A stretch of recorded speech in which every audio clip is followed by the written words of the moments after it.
যে ষাঁড় চুরির চক্র এবং যারা ষাঁড় চুরি করে নিয়ে গেছিল এবং পুলিশ একরকমভাবে তাদেরকে শেল্টার দিয়ে চুরি করানোর চেষ্টা করেছে এবং তাকে রোধ করতে গিয়ে পুলিশের চালকের যে গাড়ির যে ড্রাইভার তিনি আজকে লোকাল ছেলে ছিল, ষাঁড়কে ভালোবাসে, শিব মন্দিরকে ভালোবাসে, তাই আমাদের এলাকার ষাঁড় যাতে না চক্রকারীদের হাতে বিক্রি হয়ে যায় সেই প্রতিবাদ করতে গিয়ে আজকে তাকে নৃশংসভাবে খুন করা হয়েছে। শুভেন্দু অধিকারী পোস্ট করে লিখেছেন যে নন্দীগ্রাম থেকে নন্দী মহারাজকে চুরি করে পালানোর সময় পুলিশের গাড়ির চালককে খুন করল দুষ্কৃতীরা। সহদেব প্রধান আমার বিধানসভা কেন্দ্রে নন্দীগ্রামের বাসিন্দা। শুধু অপরাধ আটকানো নয়, চিরাচরিত সনাতনী ভাবাবেগকে মান্যতা দিয়ে প্রতিরোধ করার জন্য আজ প্রাণ ত্যাগ করতে হলো সহদেব প্রধানকে। দক্ষিণ 24 পরগনা থেকে বারবার দুষ্কৃতীরা অন্ধকারে পূর্ব মেদিনীপুরে হানা দিচ্ছে। আগেও ভূপতিনগর, ভগবানপুর, চণ্ডীপুরে এই ধরনের ঘটনা ঘটেছে। দুষ্কৃতীরা বেপরোয়া হয়ে এই অপরাধ চালিয়ে যাচ্ছে।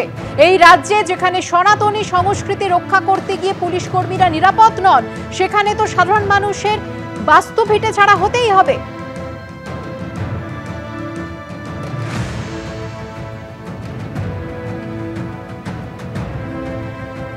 যে ছবি আপনারা দেখতে পাচ্ছেন নন্দীগ্রামের ঘটনায় সোশ্যাল মিডিয়ায় এই পোস্ট করেছেন রাজ্যের বিরোধী দলনেতা শুভেন্দু অধিকারী, যেখানে সরাসরি রাজ্য প্রশাসনকে কটাক্ষ ছুড়ে দিয়েছেন তিনি।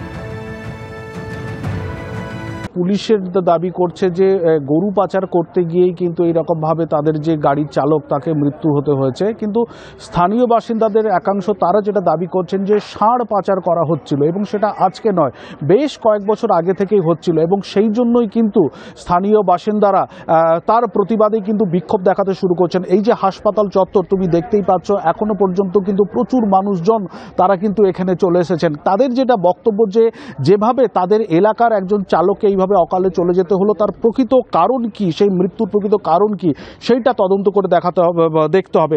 আমাদের সঙ্গে রয়েছেন স্থানীয় বাসিন্দাদের একাংশ, তার সঙ্গে একটুখানি কথা বলে নেওয়ার চেষ্টা করবো। আপনাদের মূলত অভিযোগটা কি? আমাদের অভিযোগ, বিগত দিনে যাই হোক না কেন ষাঁড় তো অনেক চুরি হয়ে গেছে, কিন্তু আজকের রাত্রে যে ষাঁড় চুরির চক্র এবং যারা ষাঁড় চুরি করে নিয়ে গেছিল এবং পুলিশ একরকমভাবে তাদেরকে শেল্টার দিয়ে চুরি করানোর চেষ্টা করেছে এবং তাকে রোধ করতে গিয়ে পুলিশের চালকের যে গাড়ির যে ড্রাইভার তিনি আজকে লোকাল ছেলে ছিল, ষাঁড়কে ভালোবাসে, শিব মন্দিরকে ভালোবাসে, তাই আমাদের এলাকার ষাঁড় যাতে না চক্রকারীদের হাতে বিক্রি হয়ে যায় সেই প্রতিবাদ করতে গিয়ে আজকে তাকে নৃশংসভাবে খুন করা হয়েছে। অর্থাৎ যেভাবে চালকের নৃশংসভাবে খুন হতে হয়েছিল সেই ঘটনার উপযুক্ত তদন্ত করতে হবে এবং শুধুমাত্র তাই নয়, তারা যে দেহটি আটকে রেখে বিক্ষোভ দেখাচ্ছেন তাদের যেটা বক্তব্য যে কোনো সাধারণ হাসপাতাল নয়, সেখানে কেন্দ্রীয় যেরকমভাবে সেনাবাহিনীর হাসপাতালে কিন্তু ময়না তদন্ত করতে হবে, সেই দাবিতেই কিন্তু তারা এইরকমভাবে বিক্ষোভ দেখাচ্ছেন এবং সেই ঘটনার সঙ্গে যারা জড়িত রয়েছে অর্থাৎ সেই সমস্ত দুষ্কৃতী